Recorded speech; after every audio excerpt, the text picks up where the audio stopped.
Assalamualaikum warahmatullahi wabarakatuh. Waalaikumsalam warahmatullahi wabarakatuh. Sebelumnya perkenalkan, nama saya Afifah Robiatul Adawiyah. Saya mahasiswi dari Universitas PTIG Jakarta, Prodi Pendidikan Agama Islam. Alhamdulillah saat ini saya sudah menempuh perkuliahan pada semester 5. Insya Allah pada kesempatan hari ini untuk memenuhi tugas UAS saya pada mata kuliah tafsir kontemporer, saya akan membahas sebuah tema yang sangat dekat dengan kehidupan kita sehari-hari. Jadi tema yang akan kita bahas pada hari ini yaitu etika bermedia dalam perspektif Al-Quran, khususnya terkait dengan fenomena buzzer dan juga endorsement dalam suatu produk yang mana menggiring opini atau suatu penyebaran hoaks, berita yang tidak sesuai dengan kenyataannya dalam melakukan publik atau suatu postingan di dalam media sosial. Baik, pertanyaan yang pertama Pak Ustadz, bagaimana Al-Quran memandang buzzer atau suatu endorsement produk yang sengaja menyebarkan informasi tidak sesuai dengan kenyataannya untuk menggiring opini demi keuntungan pribadinya? Ya, jadi begini ya, Afifah, bahwa yang namanya Islam itu tentu mengatur segala sisi kehidupan kita.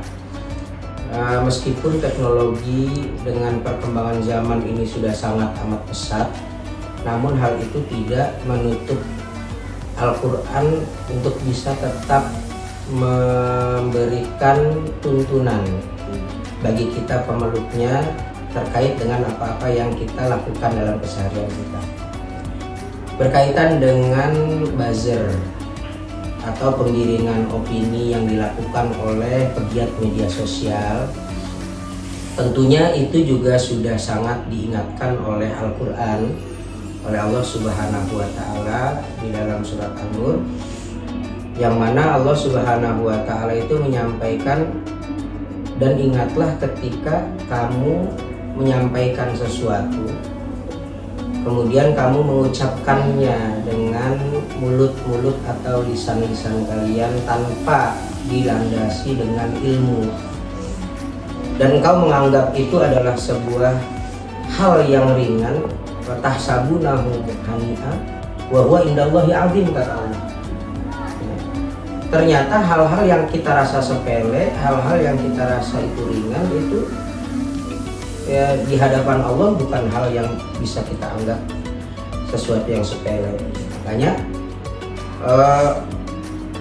menyikapi media sosial di era modern ini, kita harus mengingat bahwa apa yang kita ucap, apa yang kita ketik, opini yang kita sampaikan di tengah-tengah masyarakat itu harus dan amat harus bertanggungjawabkan gitu. Jangan sampai apa yang kita ucapkan itu kita lontarkan saja tanpa pertimbangan maslahat dan mafsadatnya, apalagi hanya sebatas untuk meraup keuntungan semata. Bahkan dalam Al-Quran juga kan Allah mengingatkan kita untuk tidak memakan sesuatu yang bukan hak kita. Jangan sampai harta yang masuk ke dalam perut kita, yang mengalir dalam darah kita, itu adalah harta yang haram. Karena itu akan menyebabkan aura diri kita, dan apa-apa yang akan keluar dari diri kita itu akan menjadi sesuatu yang tidak masalah. Makanya Allah kan berfirman, wala ta'kulu amwalakum bainakum bil batil. Ya, jangan sampai kita itu makan harta yang bukan hak kita. Atau kita misalkan berdagang, ya kayak tadi misalkan menggunakan medsos, memberikan deskripsi terkait sebuah barang misalkan, kemudian kita manipulasi barang yang kurang baik, kita sampaikan itu baik, barang yang tidak bagus kita bilang itu bagus, ya barang yang mungkin harganya murah kemudian kita markup, ya, demi keuntungan belaka gitu. Makanya kata Allah kan dalam Al-Quran gitu, ila antakuna tijaratan antarodin bainakum. Ya kalau memang itu hasil dari sebuah perniagaan, adanya saling ridho, tanpa adanya penipuan, gitu, tanpa adanya manipulasi, tanpa adanya pengurangan takaran, gitu. Semuanya itu dilakukan dengan jujur, ya itu tidak masalah. Tapi kalau misalkan hal itu kemudian dilakukan dengan cara-cara yang batil, seperti apa yang disampaikan oleh Allah tadi dalam Al-Quran, ya tentunya ini adalah sebuah hal yang haram, gitu ya.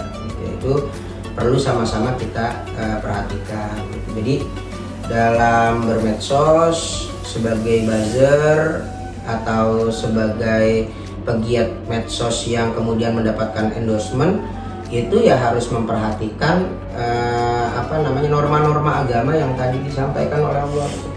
Jangan sampai berbohong, jangan sampai memanipulasi, apa-apa yang jelek ya jelek, apa-apa yang bagus ya bagus gitu. Jangan sampai hanya untuk meraup keuntungan saja menggunakan cara-cara yang haram gitu. Kira-kira seperti itu. Apakah orang yang mengambil keuntungan dari perilaku tersebut dan ikut menyebarkan informasi tanpa mengecek kebenarannya itu juga akan ikut bertanggung jawab di hadapan Allah?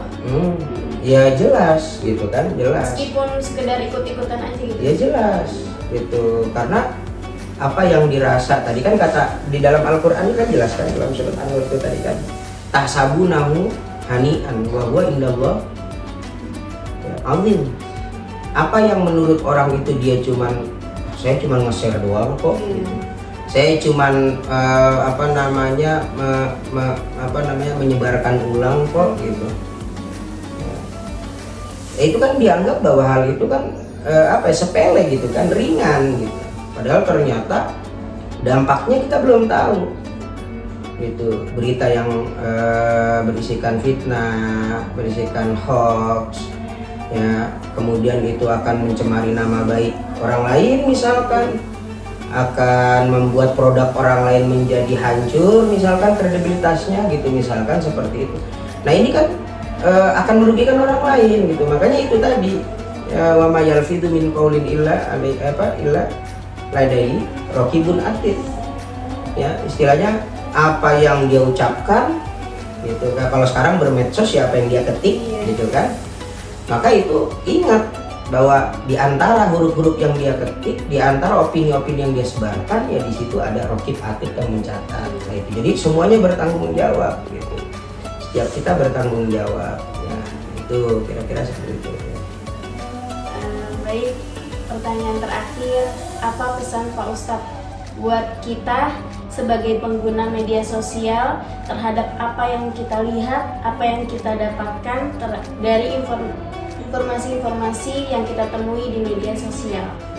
Oke. Jadi pesan buat kita semua, yang pertama adalah bijaklah dalam bermedsos. Bijak dalam bermedsos itu apa? Ada istilah saring before sharing gitu ya. Ada saringlah dulu, filterlah dulu sebelum hal itu kita sebarkan kembali. Ya, apabila kamu mendapatkan sebuah berita, ya kan? Apa kata Al-Qur'an? Fatabayanu, harus tabayun dulu.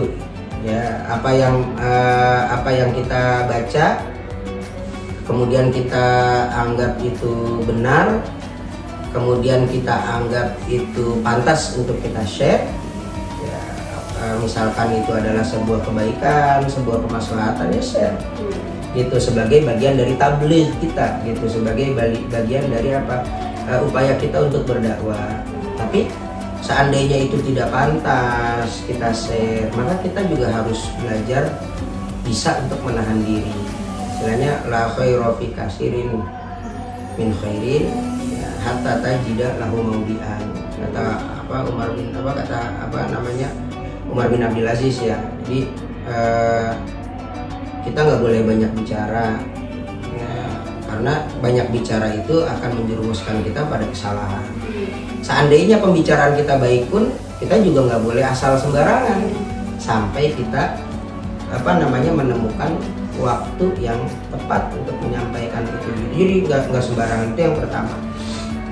Yang kedua, dalam menyampaikan hal itu, dalam tabligh tadi, ya, dalam berdakwah tadi, ya semua kita harus juga didasari dengan sifat sidik, ya harus jujur, jangan bohong, amanah, jangan khianat. Nah itu semua tentunya dapat kita implementasikan, dapat kita aplikasikan dalam keseharian kita apabila kita itu memiliki kapabilitas ilmu yang cukup.